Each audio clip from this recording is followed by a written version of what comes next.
Hi, my name is Diane Prouty, and I'm sharing experiences of my life as an international development worker who specialized in girls' education and early language development, as well as a missionary in Africa over a span of 12 years for about 9.5 years.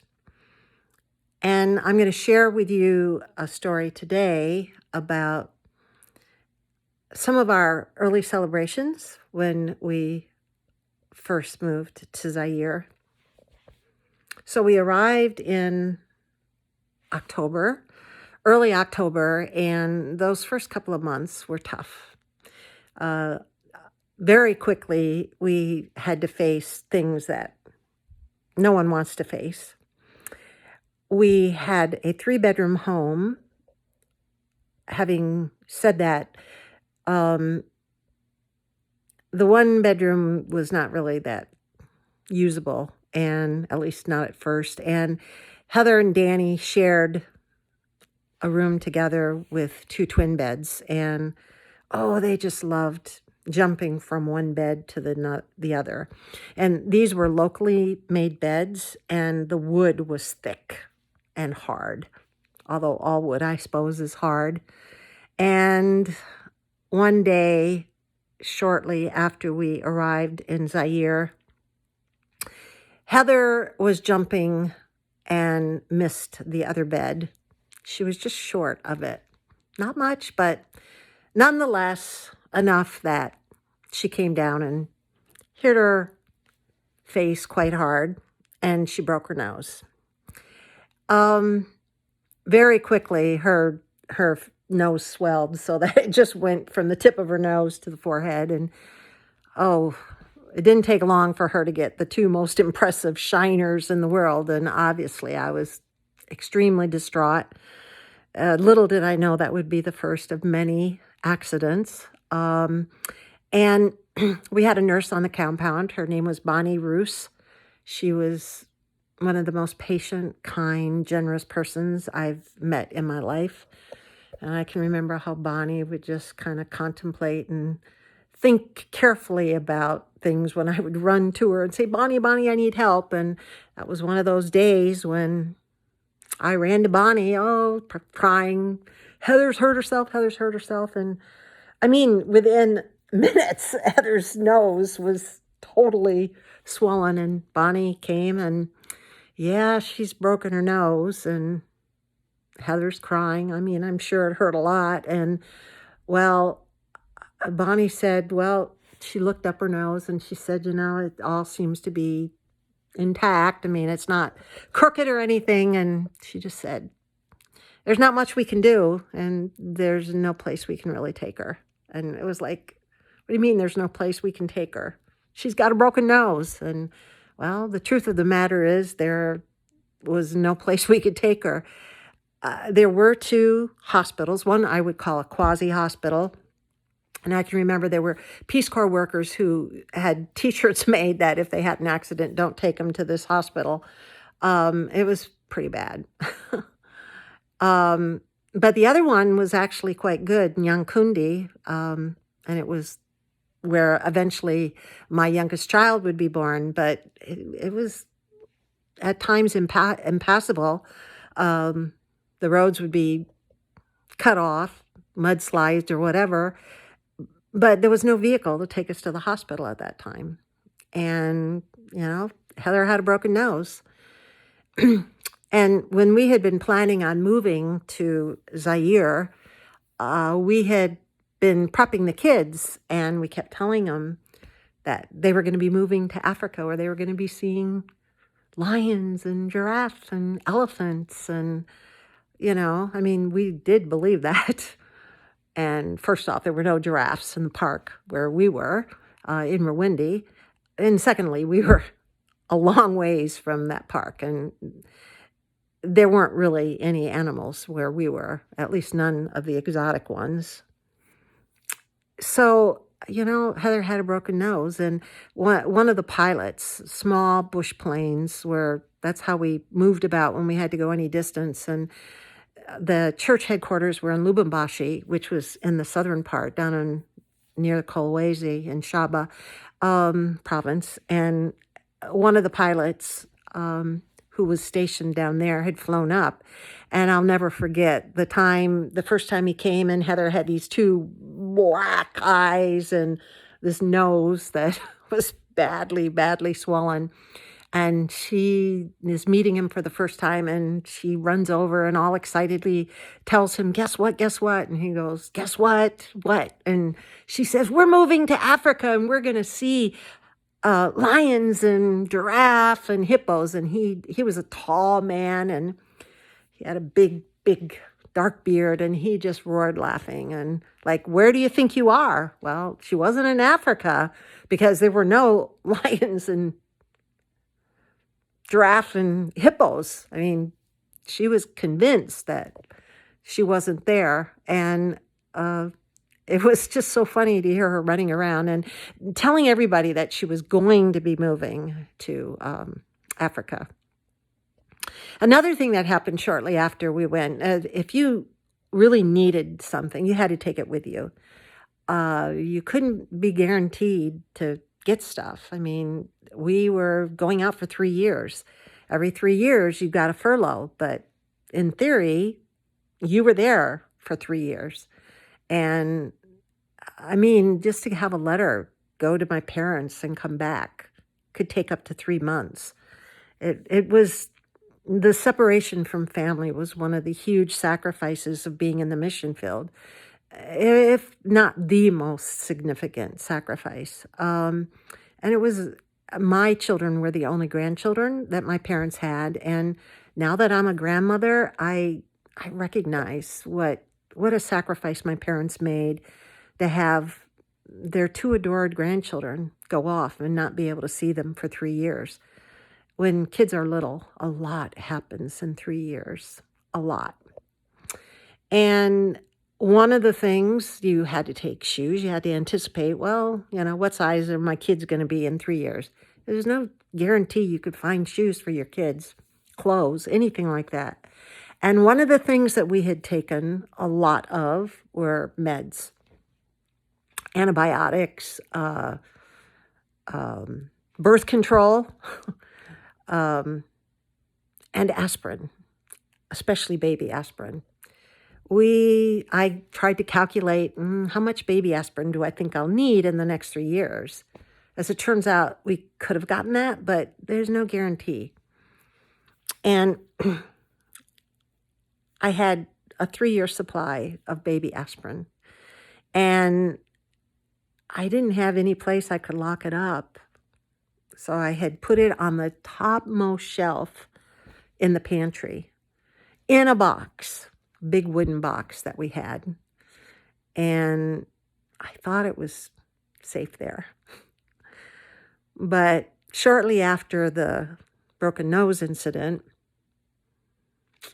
we discovered that Heather had climbed up to the top of the pantry and discovered the baby aspirin in the box and had taken it all out and convinced Danny, her baby brother, who would eat anything, that it was candy. And she gave him all of that aspirin. He'd willingly swallowed it down because he thought it was candy. Fortunately, I discovered what was going on, and I ran over and got Bonnie Roos again and let Bob know what was happening.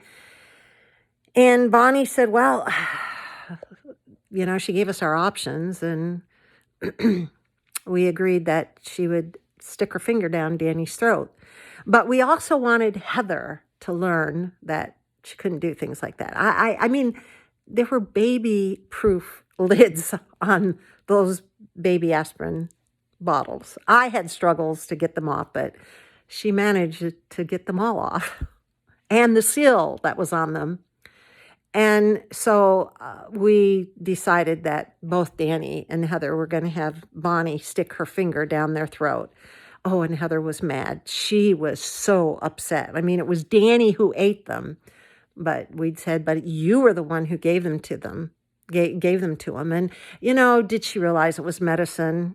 Who knows? But the bottom line is she had to learn that she couldn't do that. And there was a lot of self-incrimination here because I really blamed myself that aspirin was in a place where she could get it. But honestly, I didn't really know where I could put it, that she wouldn't have gotten it. Made me lock it in a trunk. We certainly had 5 of them that I could have used.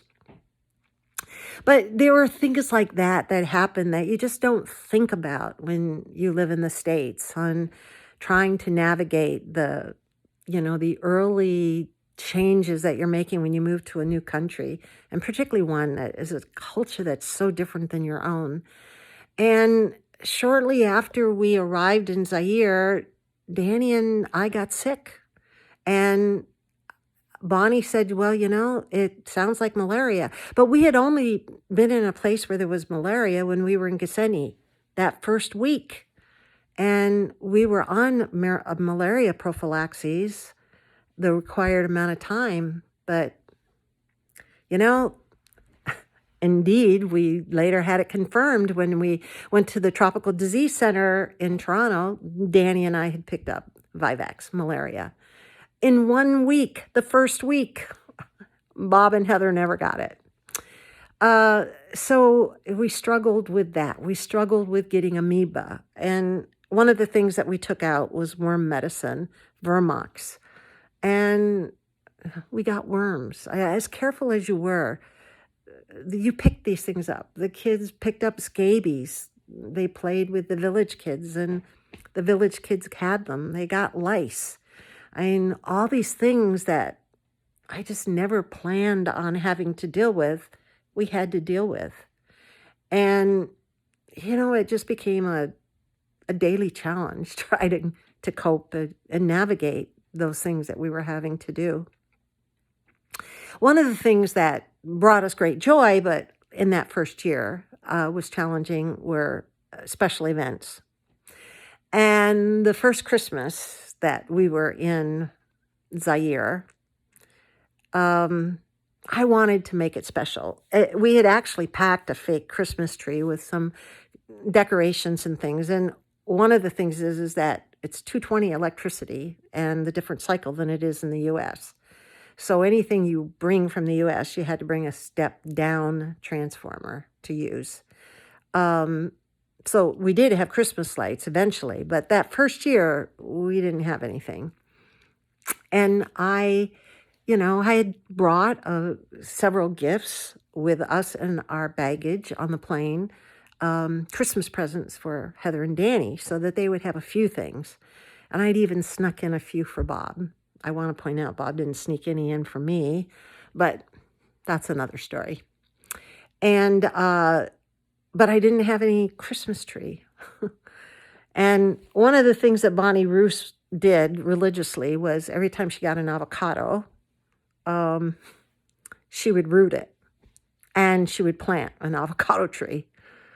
And so that first year for Christmas, I had Bob dig up an avocado tree to use as our Christmas tree.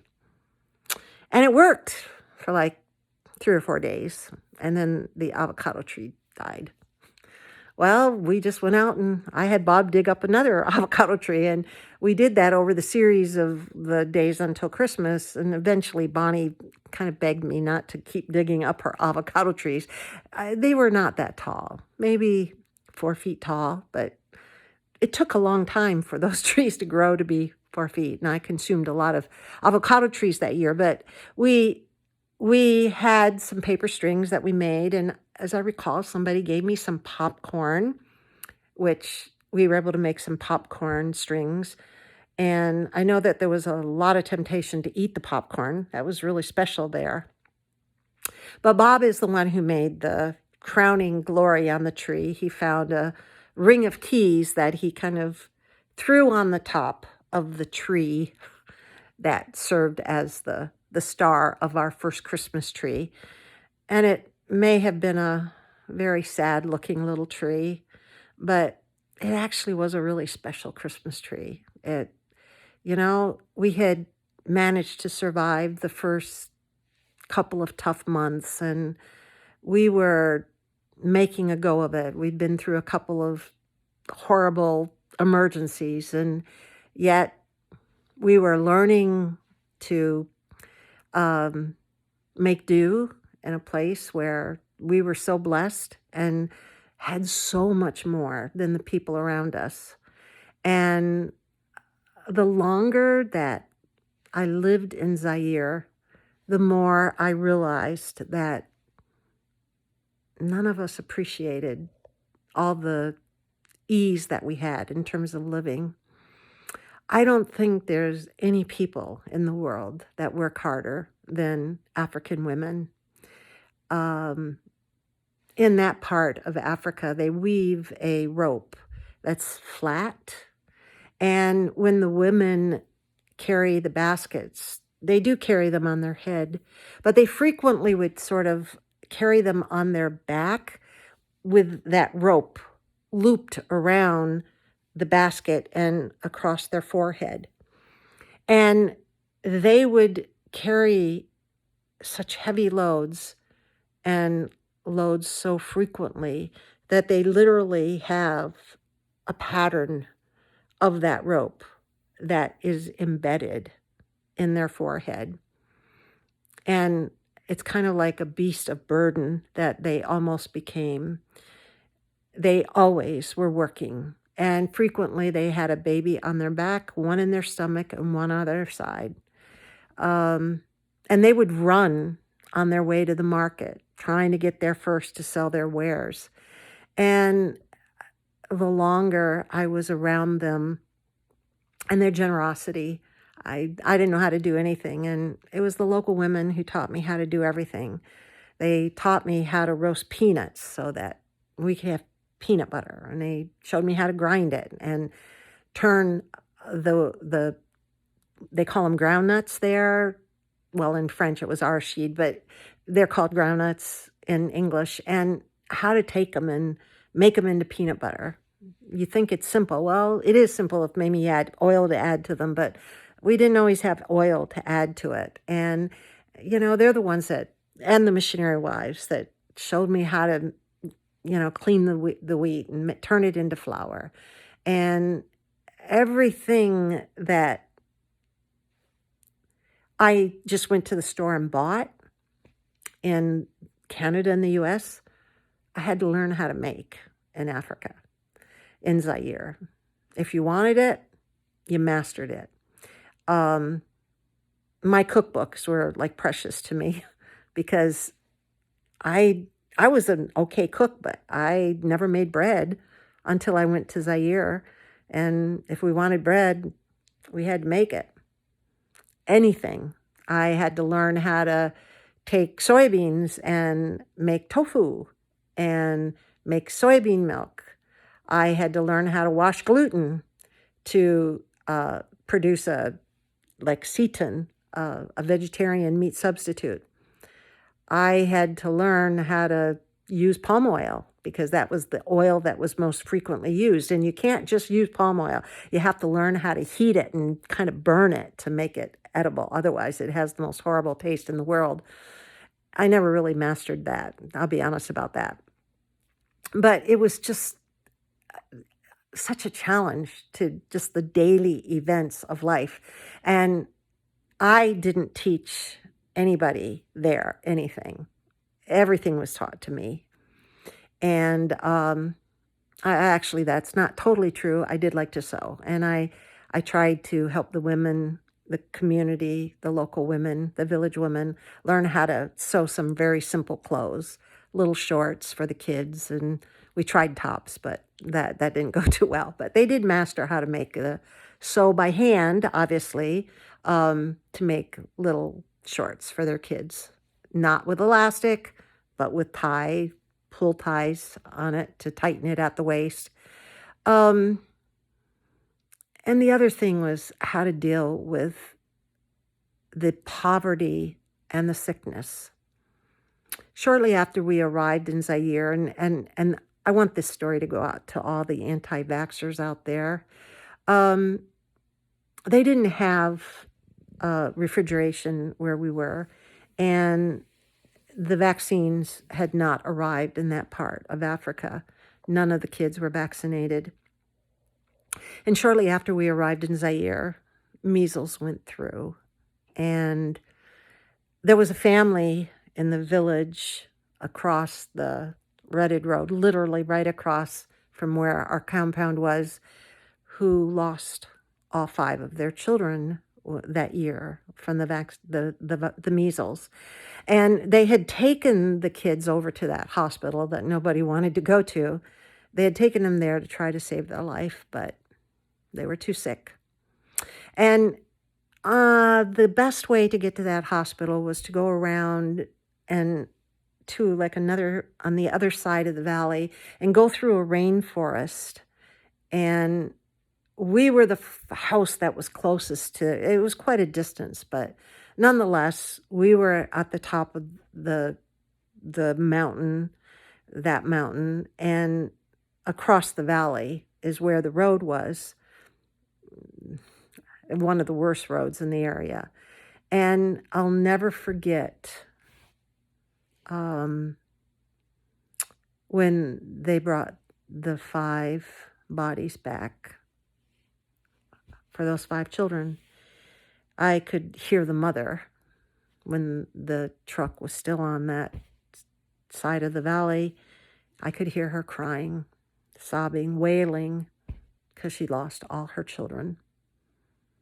I'll never forget that sound, and I can't even imagine the pain of that family to lose 5 children.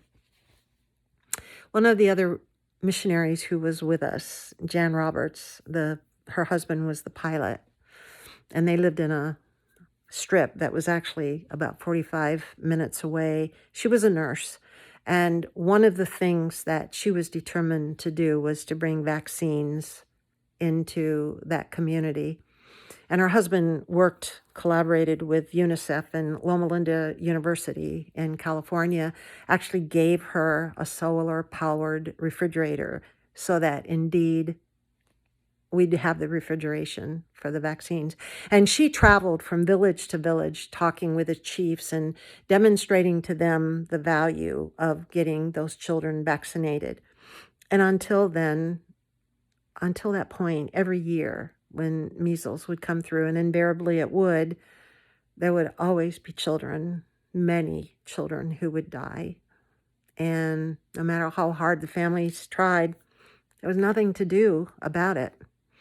And many of these kids, they had malaria, they had worms, they had colds, and the mucus would be running, greenish, yellowish mucus, thick mucus. It was commonly running down from their noses. I mean, the kids, many of them were not well, and they had no resistance to these illnesses, and they suffered from malaria.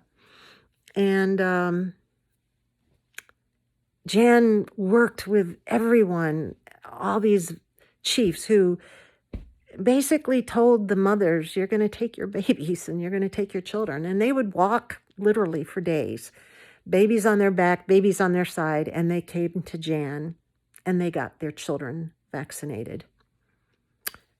Not one child died from measles after that vaccination, not one. And there were really no serious reactions to the vaccinations. Not in children who had malnutrition, who had worms, that had malaria, that had scabies, that had every imaginable thing you can imagine. Not any one of them in the area, the surrounding area that we knew of, had a bad reaction. And I never heard another truck come back to where we were with a mother wailing because she lost all of her children. Those were the things that really try your soul. It wasn't not having electricity or not having a grocery store to go to. Even not having the easy communication with our loved ones back in North America. That was tough. But the poverty and the illness, the accidents, the deaths, those were the things that were hard to address. And one of the most difficult things that I would struggle with, and I still do, is how easily, as Westerners, we talk about God providing and our bread and water will be sure. And we talk about God's will and how God would whatever take care of us. You know,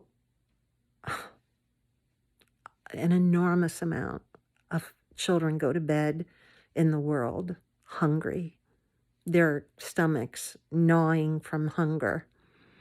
And the majority of people in the world do not have secure water.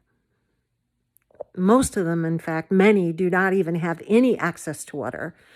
And many that do, the water is basically poisonous because it's so full of germs and horrible stuff, environmental hazards. And certainly where we lived, bread was a luxury. They didn't have bread. And I challenge people who say so quickly that, well, God will provide. In fact, if that's true, then there's a huge part of the world that is not provided for. And as Christians, this is a challenge. And when you talk to people in countries, in developing countries, that where the struggle is so hard and the effort to survive is so enormous, and they work so hard to have so little, we really need to examine our own flippancy and how easily those words roll off our tongue. Because when you're out there and you have to face the people who will say, well, yeah, God, he does provide for you, but we're not provided for so well. I mean, that's a tough question to answer. And every year that we lived in Zaire, it was harder for me to come up with a response that really met the needs not only of the people that I was working among, but to myself as well. So not all these stories are happy and funny. A lot of them are tough, and I still struggle to process the things that I experienced, and some things more than others. There's a few that really get to me. But I want you to think about my words, and I want you to think about the way we view the world and the world beyond our own borders, and the way we think about how we support people who live in countries where there's not much that is provided, despite how hard they work and despite how good they are, what kind and generous and basically positive people. They're content with their life. And as other things happened that were really tough, I was continually amazed at their tenacity and how they just didn't give up. So I'm Diane Prouty, and this is one of my stories. We'll talk again.